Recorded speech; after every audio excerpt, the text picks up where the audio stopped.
অভাগী যাচ্ছি মা। না না না না না, কোন সকালে কতগুলো বাসন নিয়ে কোতলায় বসেছে, এখন ওর মাজা শেষ হচ্ছে না।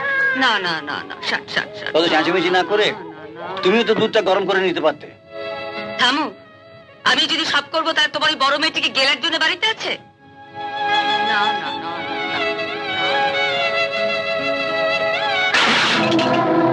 হায় হায় হায় হায়, আমার সব ভেঙে ফেললো, আমার সব ভেঙে ফেললো। ও ও ও, চারি মেয়ে আমার সর্বনাশ করে দিল। আমার একদম হায় হায়, কি সর্বনাশ মেয়ে। নতুন কাপটাকে তুই ভাঙলি, তোর হাড় গোড়াকে আমি ভাঙবো। ওঠ ওঠ বলছি, ওঠ ওঠ ওঠ। তোকে দুধ আনতে বলেছি বলে তেজ করে সমস্ত বাসন ফেললি, তোকে মেরে শেষ করবো। তুই কি ভেবেছিস আমি মেরে শেষ করবো? হ্যাঁ, অসুবিধা